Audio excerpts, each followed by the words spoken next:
Boy, where is the trophy? No, where might the trophy be? The trophy is where it belongs. The trophy is with its owner. The ultimate champion of champions. All right, guys, let us know down in the comments below who your pick for the wild card is. Give them something awful. Let us know down in the comments below, and we'll be back next week starting with the actual debates. It's gonna be fun. We're doing Movie Wars again, guys. Yay! Somebody else get their name on the cup.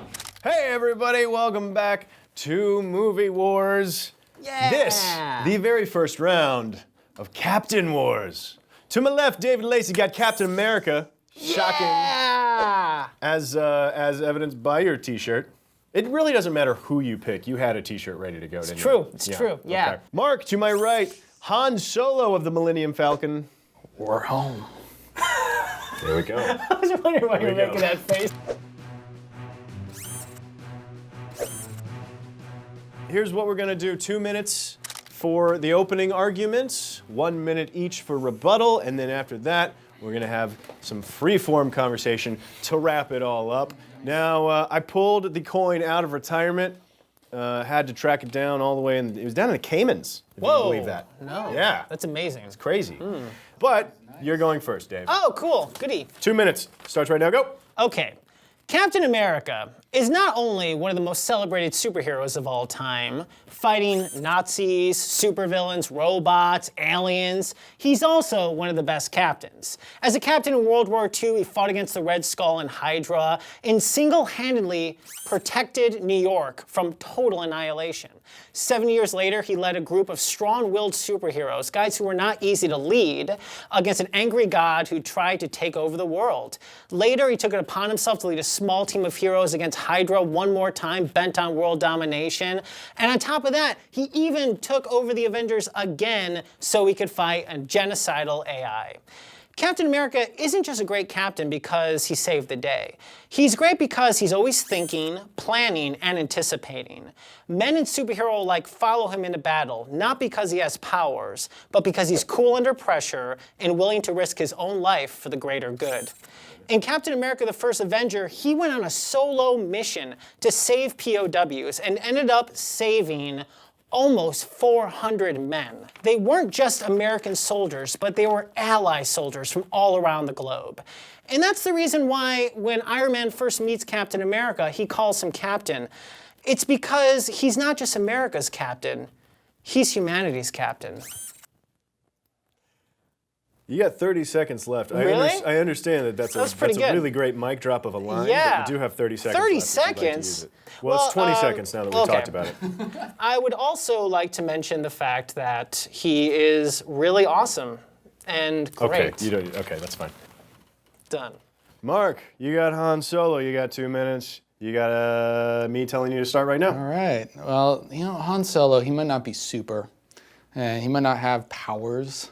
But he is the captain of the Millennium Falcon, which is one of the greatest ships ever. He is not the captain of the world, he's the captain of the galaxy, man. He is, let me put it this way.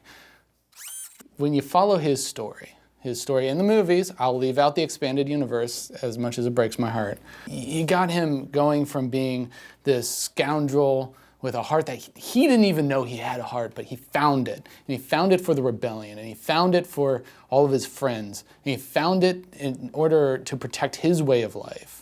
And he ended up, conquering his struggles against himself, against the Empire. And when we look at him from a captain's perspective, he managed to pilot the Millennium Falcon through thick and thin with a skeleton crew.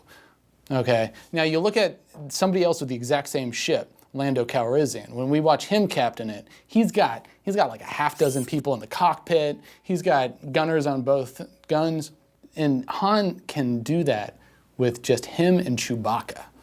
Also, his ability to navigate, which is a huge responsibility for a nautical captain. He was able to do the Kessel Run in under 12 parsecs. Now, as we know, that's a feat of mathematics. That's a feat of gravitational physics.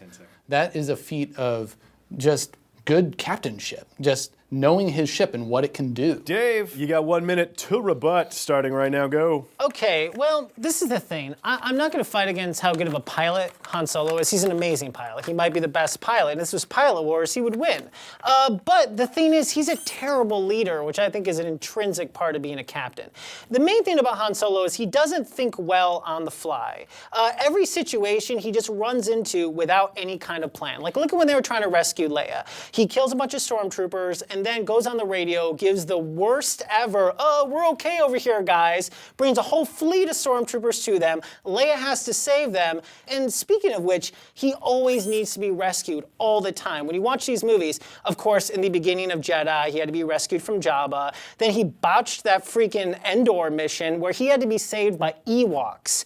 That's right, the only reason the shield went down is because Ewoks came in. His greatest military achievement is because of Ewoks. This might be unpopular, but I love Ewoks. All right, so I feel like you're trying to argue apples and oranges a little bit here. Because what we're talking about is we're talking a military captain and Captain America, and we're talking about a nautical or avionics captain, when Captain Solo. That's why he's called Captain Solo. If we want to talk about military careers, we can talk about how in 70 years, Captain America has not really been promoted as far as somebody else that would have had that time, whereas in 4 years, Solo went from being a nobody, a pirate, to general. Okay, and that's because of his military prowess. All right. You've both argued and rebutted. So, Dave, get us going on this final round. What say you to the fact that We're in Captain freeform America, right now, right? still a captain? Yeah, Been a long time, still a captain. Fair point. I mean, I don't want to begrudge him for saving New York City from Hydra and Nobody's being trying to take that frozen, away. For 70 years, thus not having as many opportunities to go past. But if you think about it, he's the leader of the Avengers, which is the strike team for the planet. So in a way, he's kind of more important than anybody. It's kind of like the Blackwater for the planet, if you really want to think about it. And also, the thing about Han Solo is like, it's amazing that he even got up to the point of general, and I think it's mostly because everyone kept on dying because he was hardly there to help them. The other generals did not die, though. Okay. They got off. General Willard got completely off How the many off. people died when they attacked the first Death Star because he wasn't even there? He showed up at the last minute to shoot 2 guys, and fanboys across the world go, "Man, Han was totally like pretty much as responsible for killing First Death up, Star." that's before he even joined the rebellion. Yeah, I know, because he was too busy just trying to get money because he was running scared from Jabba the Hutt. Look, all right, so this is actually a good argument on my behalf. All right, so a captain, a nautical captain, is in charge of his crew. Yeah, it's in charge of his bad at cargo crew, by and the way. delivery. He He's was bad at off. that. He's bad at that. No. He only got boarded one time. Every other, and this is in his dialogue with Jabba, even he gets boarded. You know, the problem is I feel like a big part of being a captain of a ship or anything is good leadership, and he's the worst at being a leader. I mean, when it's him and Chewie, it's fine.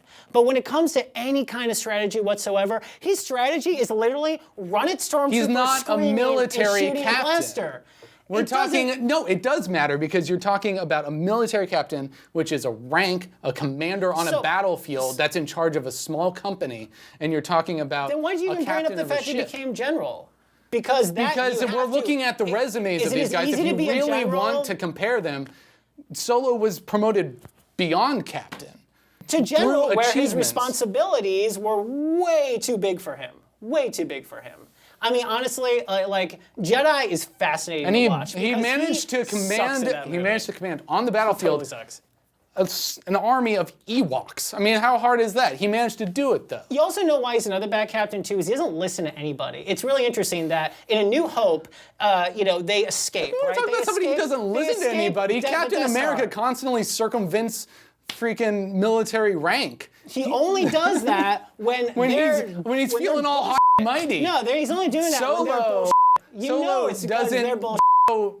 Unless it's like a matter of life or death, and then he doesn't put anybody else at risk. He just does it himself. On the Death Star, he only puts himself at risk. He got them caught on Endor because he's like, I'll do this myself. And then he steps on a twig and gets bitch slapped against a tree, causing Luke and Leia, once again, to pull him out of the fire. And other than that, I mean, What can I say? Captain America parties with superheroes. Han parties with Ewoks. Okay.